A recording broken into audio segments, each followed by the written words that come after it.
Okay, so section 4.5 is talking about graphing the sine and the cosine curve. They're very similar shapes. So let's remember that handout I gave you a few class periods ago that had the unit circle on it. Let's go ahead and use that handout with the unit circle, and we're going to graph our sine curve from minus 2 pi to 2 pi. So I'm going to actually make a table here. These are going to be the x values, and this is going to be sine x, and then this is our x comma y. So let's make our minus 2 pi. Where is minus 2 pi on our unit circle? Yeah, 1, 0. It's all the way back around at the beginning. So sine is going to be 0. I have to move this line over.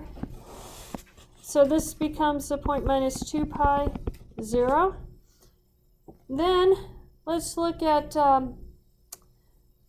minus, let's see, 2 pi minus 3 pi over 2. Yeah. I'm trying to think backwards in my mind. Minus 3 pi over 2 is going to be back up on that vertical line. And what is the sine value for that? Yeah. So I get minus 3 pi over 2, 1. And then minus pi. That's on the horizontal line on the left-hand side, which would be at pi actually. And what is sine of that value?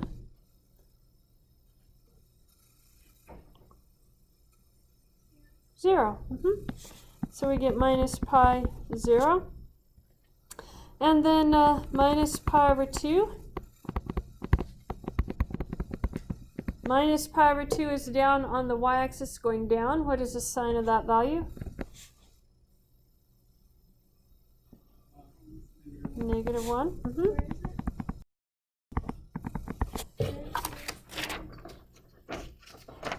Right there. And it's the second value on that point. See, it says 0, negative 1. Minus pi over 2, you have to start here and then go down. And there's where minus pi over 2 is. And then the value for the sine is negative 1. So it's not 3 pi over 2? It's the same as 3 pi over 2. And then 0. What is sine of 0? 0. And now I'm going to go through sine of pi over 2.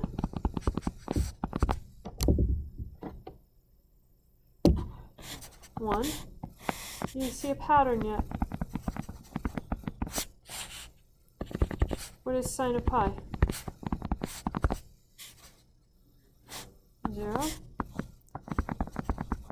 3 pi over 2.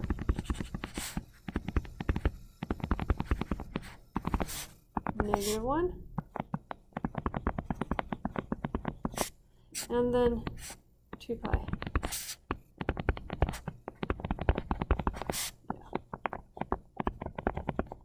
Now let's plot them. Our y goes from minus 1 up to 1. And, oh, I keep forgetting. On Calc 2, we always started at 0.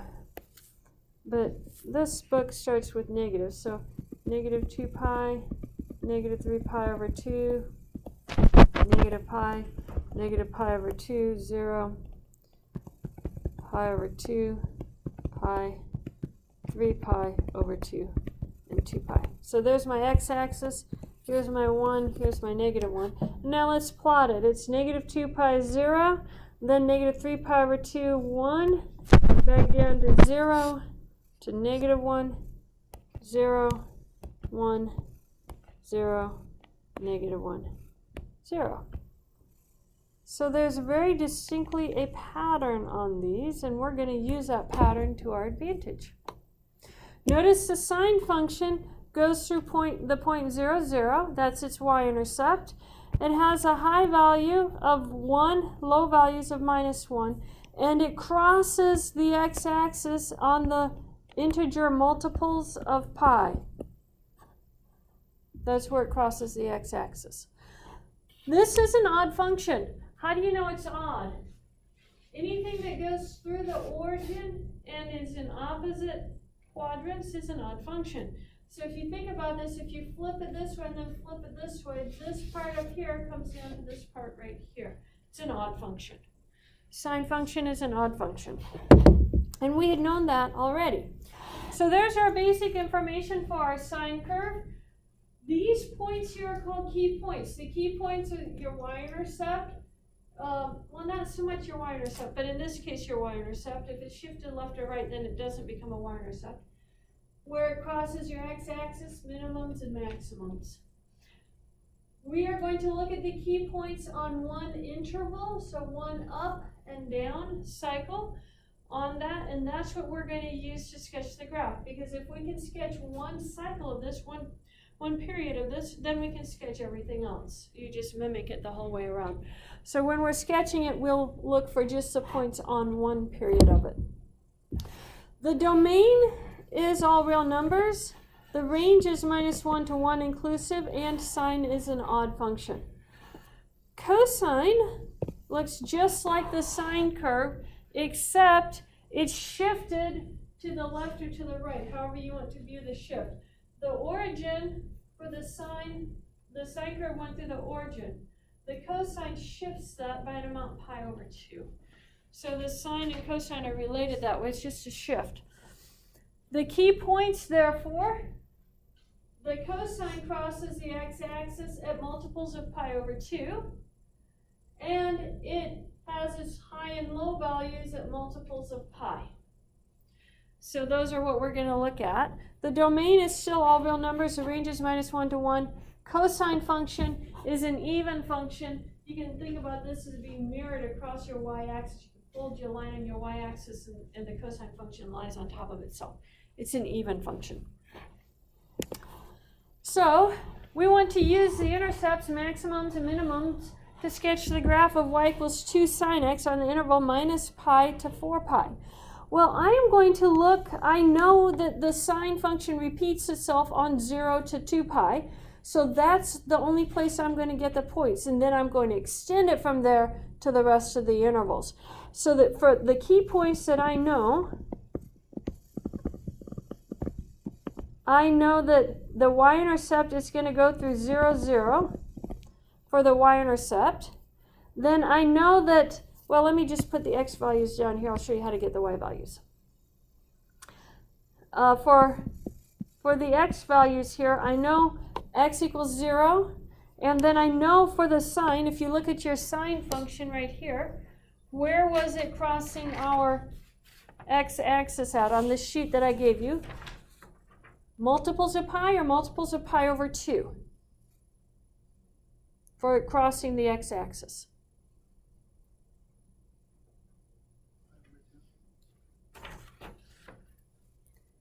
Pi over 2 gives you the highest and the lowest points, right? So in other words, let's go back to our sine curve. Pi over 2, multiples of pi over 2, these are, so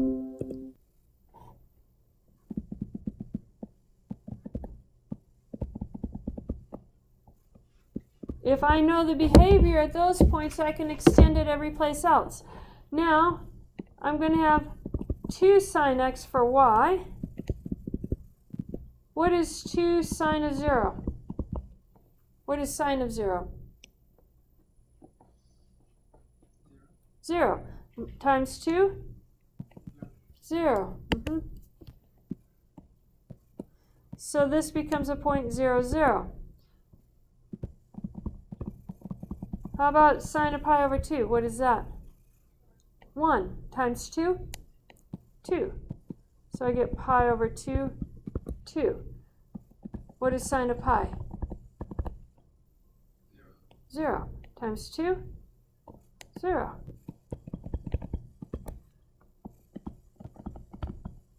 Sine of 3 pi over 2? -1 times 2? -2. And then 2 pi. 0. So now they say we want the interval from minus pi to 4 pi. So here's pi over 2, pi. I better make this smaller interval. I'm not going to fit it there. I'll put it down here.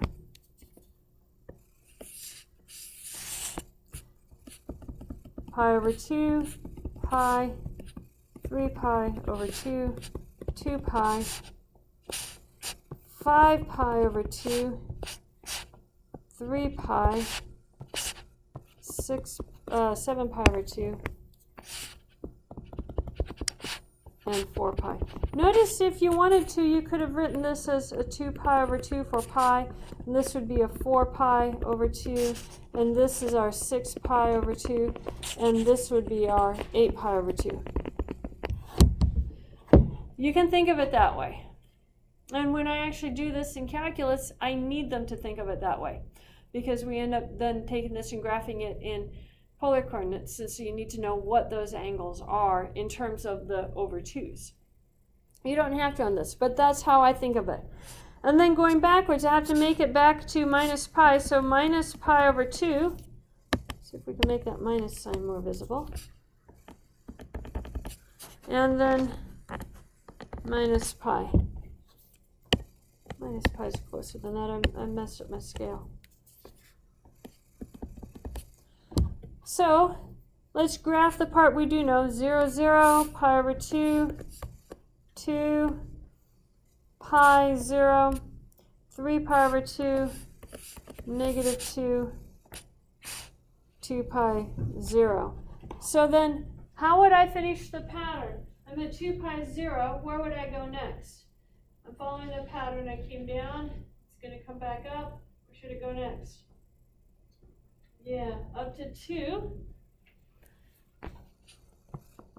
And then 0. Then negative 2. Then 0. And now going backwards, it has to go to negative 2 and then back to 0. And now I can complete my pattern. I can draw my curve.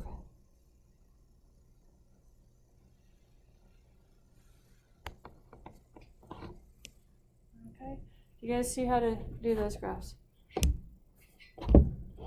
You just have to worry about getting those key points on there and then mimic it for the interval they give you. Any questions on that? Okay.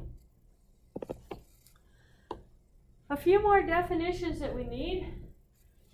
The amplitude of y equals a sine bx or a cosine bx represents half the distance between the maximum and minimum values, and it's given by the absolute value of this term a.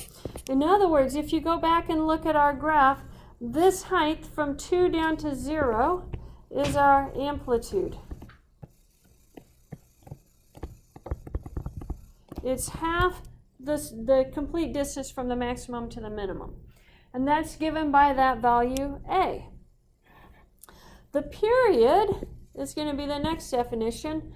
Let me show you the period. The period is one complete cycle. So it's the x values that cover one complete cycle. That's in a good color. Let's try orange.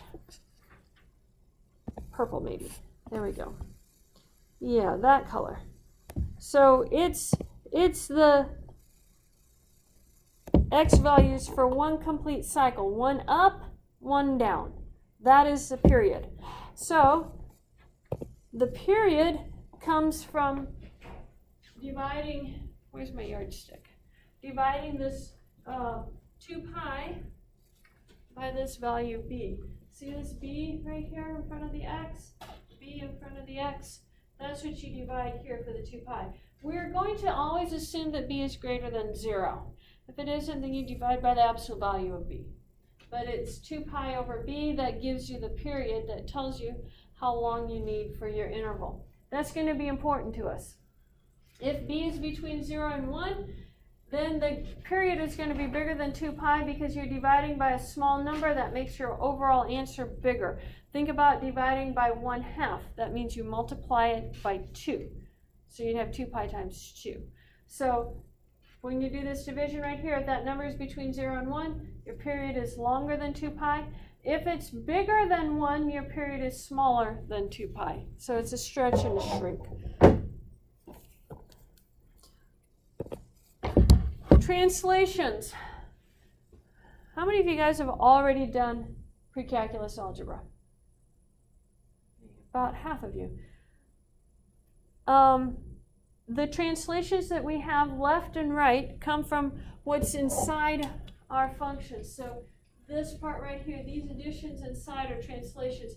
These multiplying of the x's are stretches or shrinks. These are translations.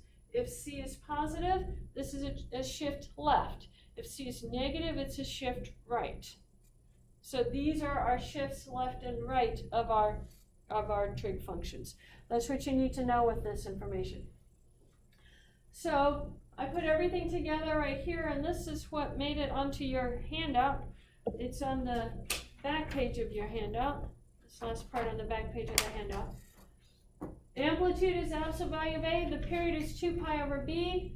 The left and right endpoints of a one-cycle interval are used to determine the equations for the beginning and ending of one cycle of your period. So one length of the period there. The bx plus c equals 0 and bx plus c equals 2 pi, because that's the length of the period for the sine and cosine functions. The key points are found by dividing that interval into 4 equal subintervals. This is incredibly important. Divide the interval into 4 equal subintervals. If you try and do this any other way, it gets tedious and difficult. Just take that interval, divide it into 4 equal subintervals. And the way I do that is you start with the left endpoint that you found in number 3 and add the period divided by 4. And this becomes a value. To this value, you're going to add the period divided by 4. You're going to keep doing this until you have 4 points.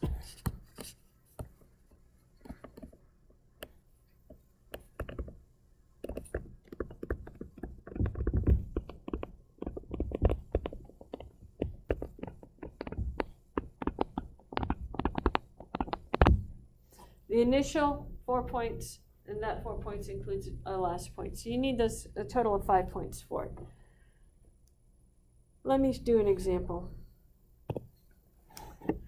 This one is as hard as it gets. There's nothing harder on your homework than this one right here. So I'm doing the hardest one.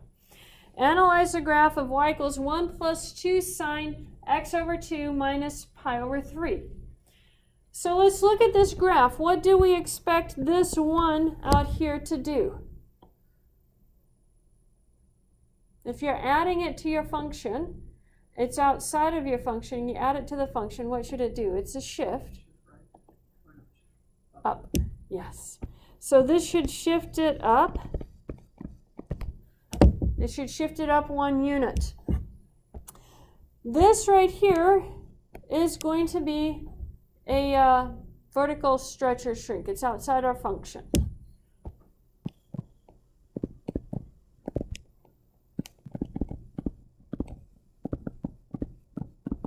In this case, it's a stretch.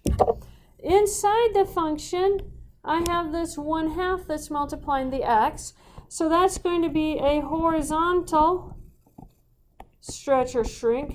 I really don't care about identifying those. I just know that it's going to do one or the other. And then that minus pi over 3 here shifts right.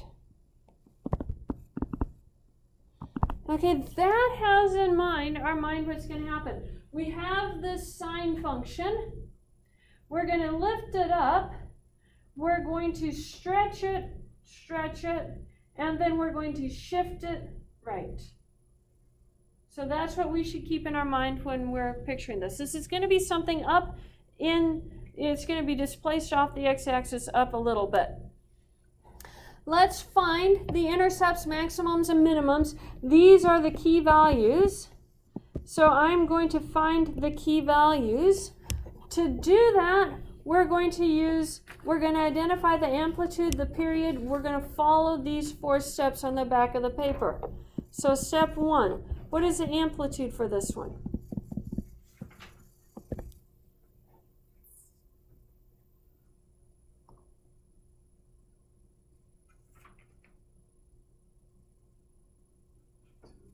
Two. It's whatever multiplies the sine or the cosine out in front, and it's a positive value. So if you had a -2 there, you would put it in absolute value. So there's our amplitude. Find the period. It's 2 pi divided by, notice that x over 2 is the same thing as 1/2 times x. So b is equal to 1/2. So it's 2 pi divided by 1/2. What does that give you? 4 pi. So the period here is going to be 4 pi. Now I have to find the left and right hand endpoints. And so I'm going to solve the equation bx plus c. That's going to be our x over 2 minus pi over 3 equal to 0. And then I'm going to solve the equation x over 2 minus pi over 3 equal to 2 pi. Those are the 2 things I'm going to do. Okay, so let's solve the first one over here. X over 2 minus pi over 3 equals to 0. What should we do to solve that? We're trying to solve it for x. You should add pi over 3. Add pi over 3 to the other side.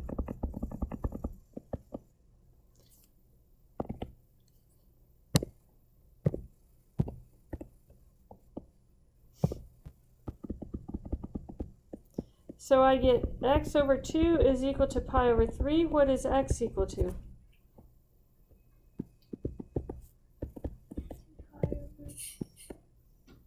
2 pi over 3. You just multiply it. It's like a 2 over 1. Oh. Yeah. 2 pi over 3. Do the same thing with the other one.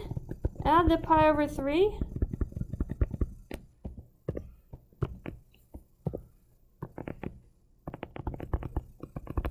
So this is like a 2 pi over 1. If I want to convert it into a common denominator, that becomes a 6 pi over 3 plus a pi over 3. What is that value?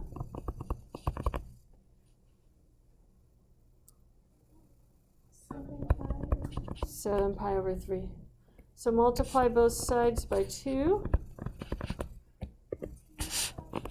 Yeah. Where did you get the period? How did you get 2 pi?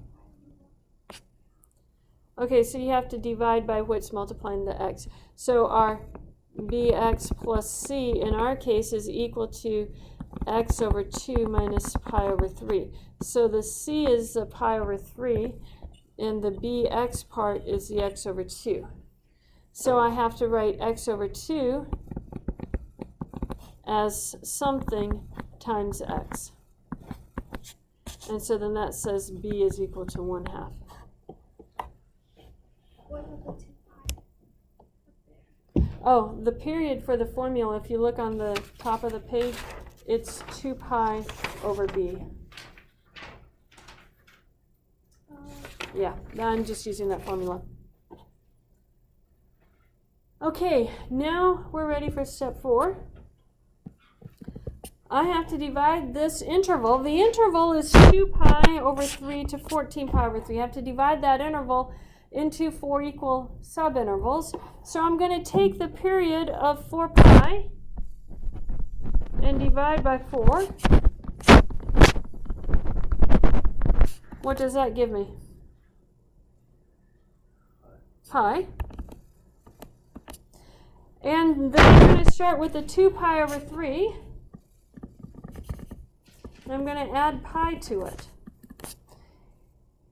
So that would be 2 pi over 3 plus 3 pi over 3. So I get a 5 pi over 3. So that's the first one.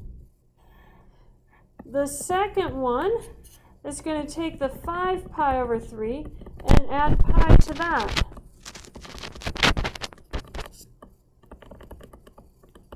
What do you get? 8 pi over 3. And then the third one, we take the 8 pi over 3, add pi to that. So that pi is the same as 3 pi over 3. And what do we get? 11 pi over 3. And the fourth one, you're going to have the 11 pi over 3 plus pi. Did you say my pi is the same as 3 pi over 3? It's like pi over 1. And so if you want to get a common denominator, you have to multiply numerator and denominator. You can divide anything by 1, it doesn't change it. So you take a whole number and put it over 1, and then multiply numerator and denominator. So you add 2 pi over 3 because you got that over 3? The first value is where you start. So the 2 pi over 3 plus the period over 4. And that gives you your first quarter. Keep on repeating it. Yeah, until you get back to the last point. When you get to that last point, you know you're done. Are these some sort of steps that you're Yes, these are the steps for number 4. Find the key points. Now, I'm going to put a page in here, and we're going to graph it.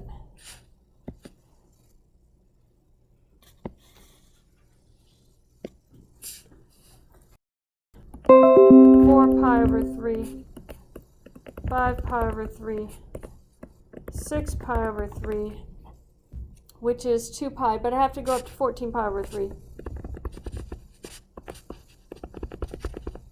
And I'm just counting them.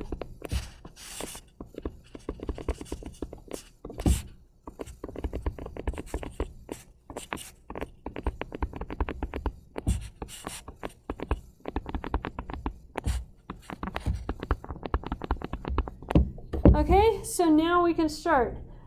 I know that the initial value, and if I go back to the graph of the sine curve, my initial value is the one that looks like it's at the origin here. But it's that 2 pi over 3 is because it got shifted to the right. So let's look and see. If I plug that into my function, let's see what values we have. Our function is 1 plus 2 sine x over 2 minus pi over 3. Let me copy this down here.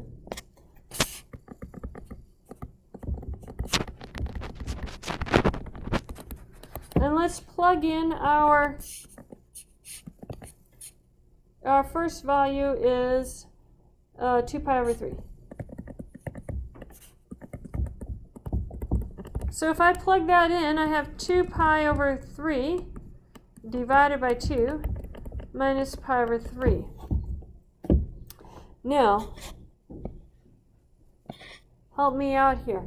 What do? I have a 2 pi over 3 divided by 2. What does that give me?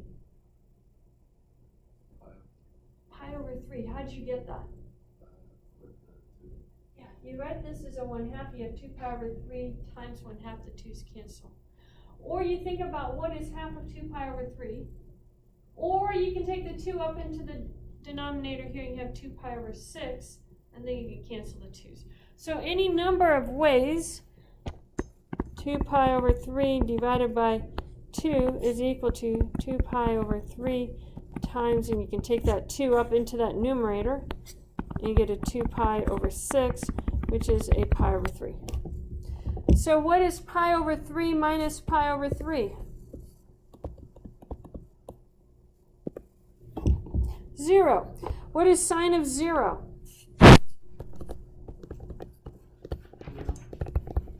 Yeah, 0 times 2. 0, add 1. 1. So the 2 pi over 3 has a height up here of 1. Now the next one was an 8 pi over 3, so that's the next one we're going to plug into our table. So I have 1 plus 2 sine 8 pi over 3 divided by 2. So 8 pi over 3 divided by 2 is going to be 8 pi over 3 times the 1/2 if you want to do it that way. Yeah, or 4 pi over 3. So I have 4 pi over 3 minus pi over 3. Pi. What is sine of pi?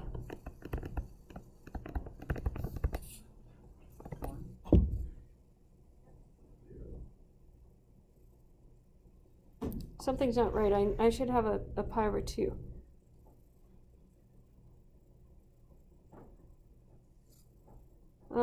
Did I actually get my second point?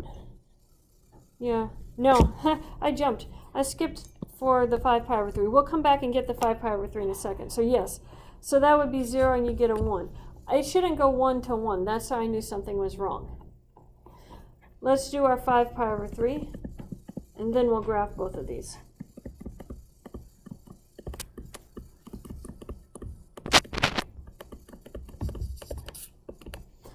So 5 pi over 3 divided by 2 is a 5 pi over 6. Do you guys see that? Did I skip too many steps there? You just take this 2 from down here up into the denominator up here, you get a 5 pi over 6. What is a 5 pi over 6 minus a pi over 3?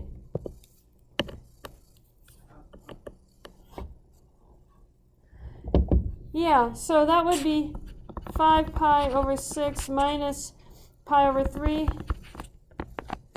is equal to 5 pi over 6 minus 2 pi over 6, which is 3 pi over 6, which is pi over 2. What is sine of pi over 2? Yeah. So you have 1 plus 2 times 1, which is 1 plus 2 gives you 3.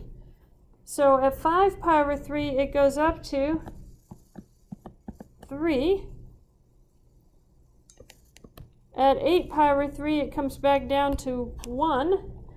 I don't have to plug any more values in, I would submit to you, because we can figure out from the graph what the next one should be. We know the amplitude was 2, because we have a 2 times the sine. So from this 1, I should just have to go down 2. And I know where that happens at. It happens at 11 pi over 3. So if I go down 2, what will I be at on my y-axis? -1. So -1, 11 pi over 3. And now at 14 pi over 3, goes back up to 1. So here is our graph.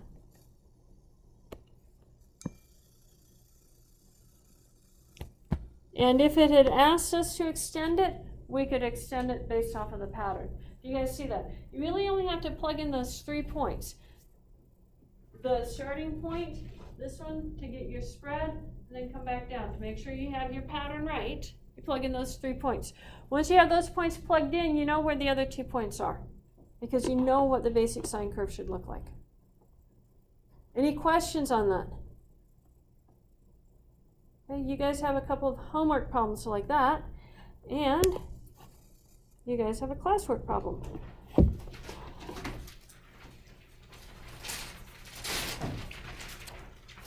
So go ahead and write this down, and then I'll put the previous slide back up so you can see it.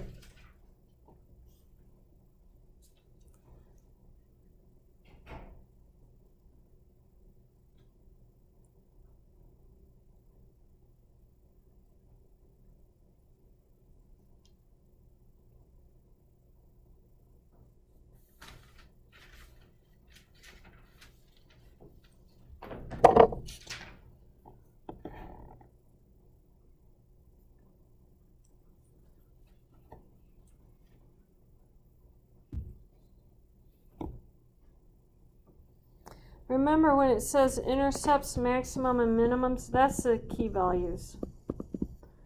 We're not actually finding the intercepts, maximum. The intercepts or this function, but what would have been the intercepts if it didn't have the shifts on it is what we're finding. So those are the key values. Okay, do we have it written down? Have the function written down? Yeah, I took the fractions out of yours. Yours are whole numbers.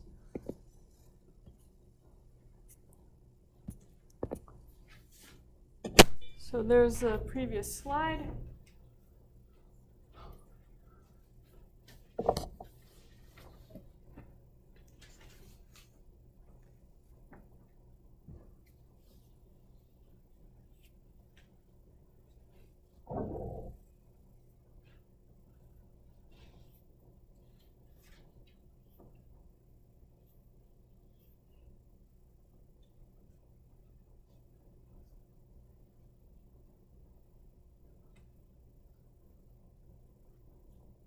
So what'd you guys get for your amplitude? 2. 2, that's correct.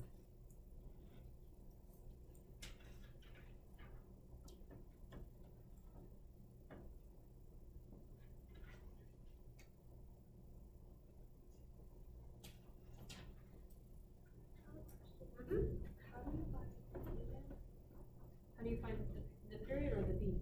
The beat is whatever's multiplying x.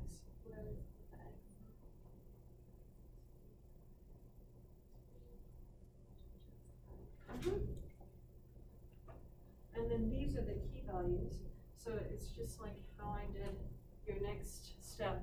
You find your amplitude, your period, and then all of this is to find the key values.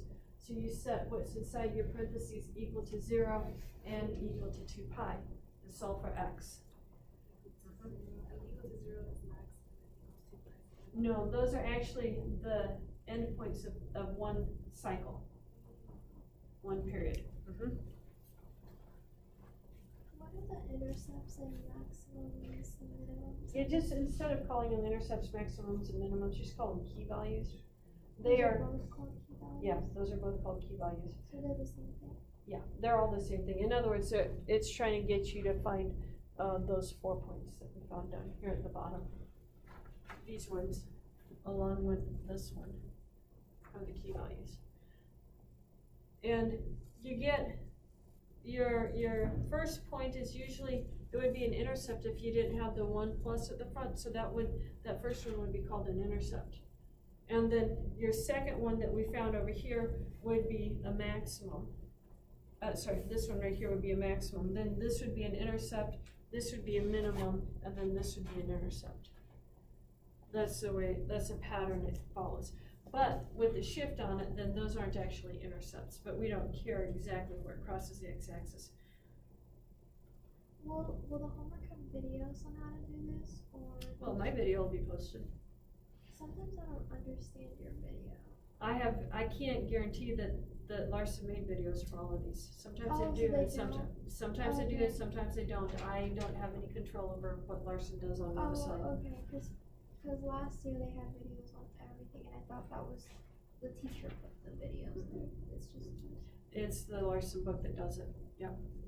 No, the videos that I do are these ones right here. So if you don't understand something, then ask questions. Come in my office, get help.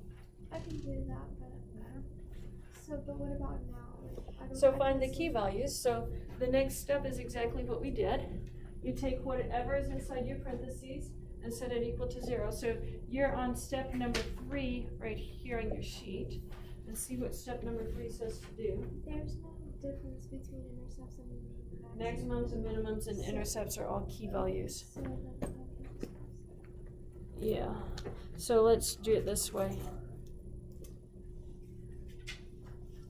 This right here is maximum, minimum,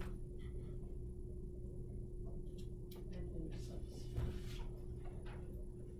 And you don't have to differentiate between them. But these are the steps to find them right there. So you're going to set this one equal to 0. Your whatever's inside equal to 0 and solve it for x. And the same thing over here. Set it equal to 2 pi and solve it for x. That's your next step. Yeah. So for step 4, I'm just plugging it in. Okay, so you got this one and this one.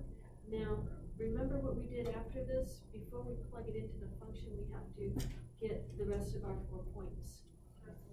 Yeah, so, yeah, let's go ahead and just erase that, do it again, so that it's in order, so that you can study it later.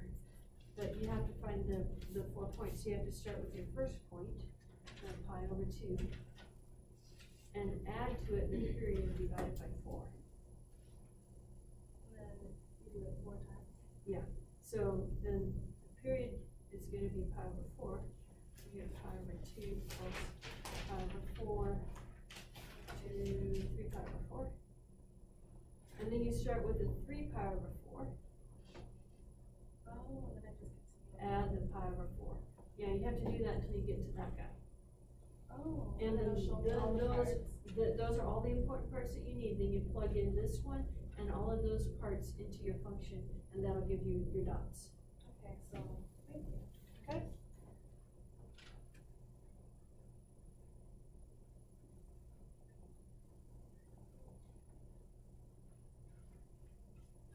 Did you find your 4 points over there? I think so.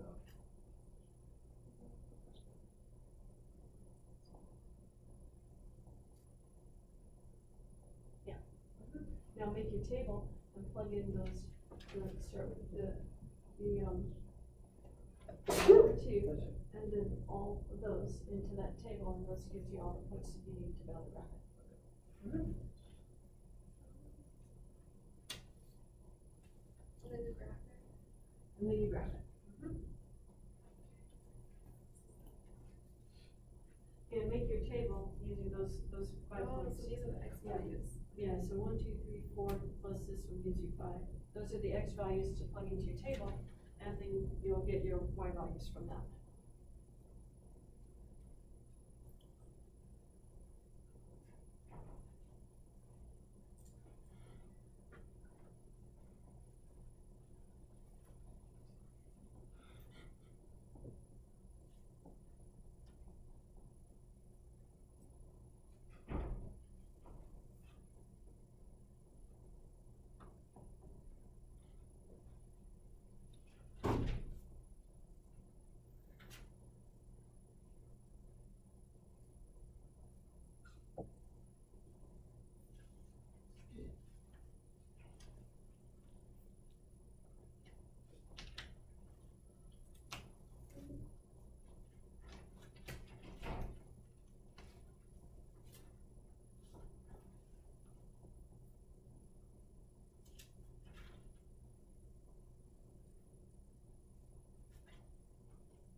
Did you get those?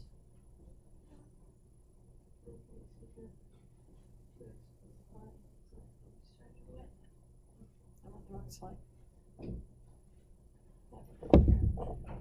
think we started with a minus.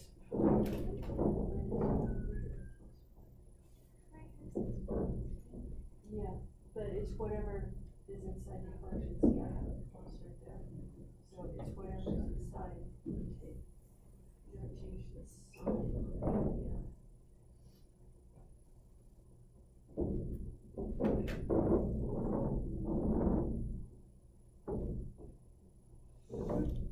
So this would be a plus 5 right here, that would be a plus 5 over 2. And then 2x minus 5. So then that would be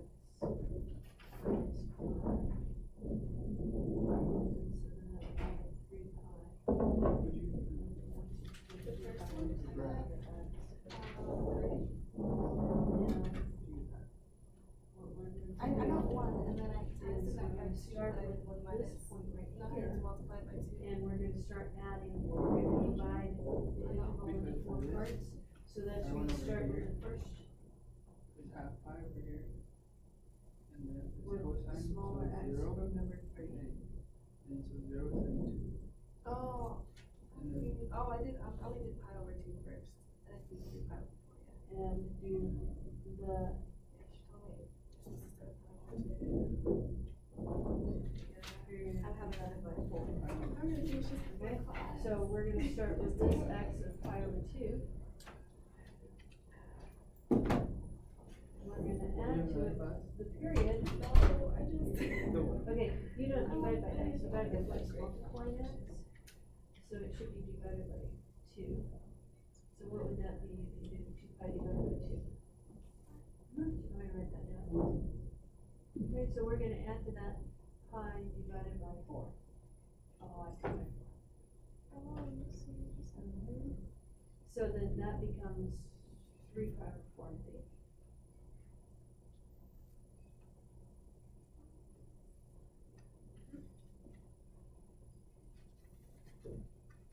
Now you're gonna take this one, you're gonna do the same thing and take it to this number.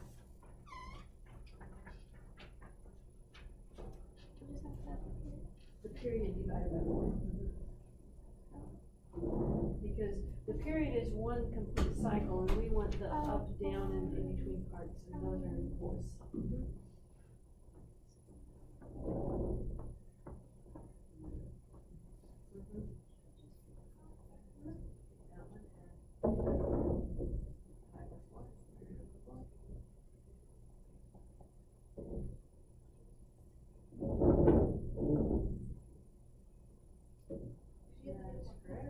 And then you take that one and do it one more time and you'll end up with that 2. And that's what we do.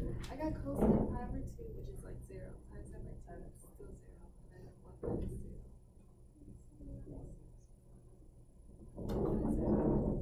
Oh, isn't it 0? What minus 0? That's how you know you got 1. And now you make a table and you plug in these values, this one, that one, this pi, and that 3 pi. All of those into your table and that will give you the dots to graph for your function. So this tells you how to graph which points to choose for your function. So, yeah, these are the x values. So this is x and you're gonna have pi over 2 and multiply that. So, oh sorry, yeah, so pi over 2. Yeah.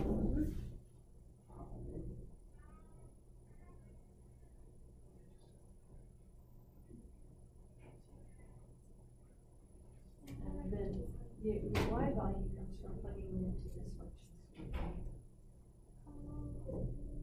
So 1 minus 2 cosine of 2x minus 5. Yeah, so, well, I'd write it down and then I'd plug it in.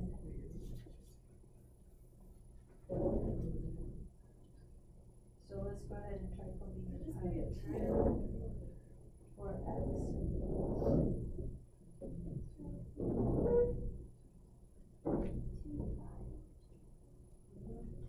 Yeah, you have 2 pi over 2, but what is 2 pi over 2?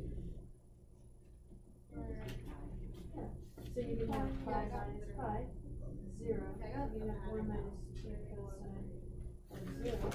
But cosine of 0 is 1, so you get 1 minus 2 times 1. So that would give you a negative 1. It's the first part. That's 0 cosine of 1. Oh, this is the same as 2 pi. Yeah. 0 and 2 pi over 0. Okay, that makes sense? Okay guys, turn in what you have, even if it's not finished. Does that look right? Yeah, except you needed to start at the very first value. You started here, but you need to also include the pi over 2. So yes, you're on the right track. You just need this one to include it. But yeah, you're having the. You multiply. So this one, if you have 2 times pi over 2, that becomes a 2 pi over 2, which becomes a pi. And then when you subtract that pi, yeah. So that part is backwards on it. But yeah, if you want to fix it really quick, you can, but we're out of time. So even if it's not finished, guys, if you're stuck on this, I maybe haven't said this enough yet, but come to my office to get help. I'm always there. You can email me questions that you have if you can't make it during office hours, but I don't bite. Haven't started yet anyway. So come get help in my office. That's what they pay me the big money for. Or what little big money they pay us here at Southern. And my office gets pretty boring out if no one's in it. Cosine of 0? 1. 1.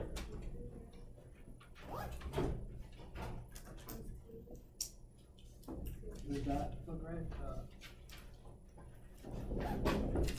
It should actually look like this, so it's not dropping down far enough on yours. When you're plugging your 3 pi over 4, it should go. Oh, I probably, because I don't have a pattern here. Yeah, it does have to drop below. It doesn't always, but in this case, this one does drop below the x-axis just a little bit. So you do need your other couple of points in there to finish up. Yeah, just go ahead and turn it in. I'll have the grader just grade up to the beginning of the table because you guys didn't all have time to finish it. You're welcome. You're welcome.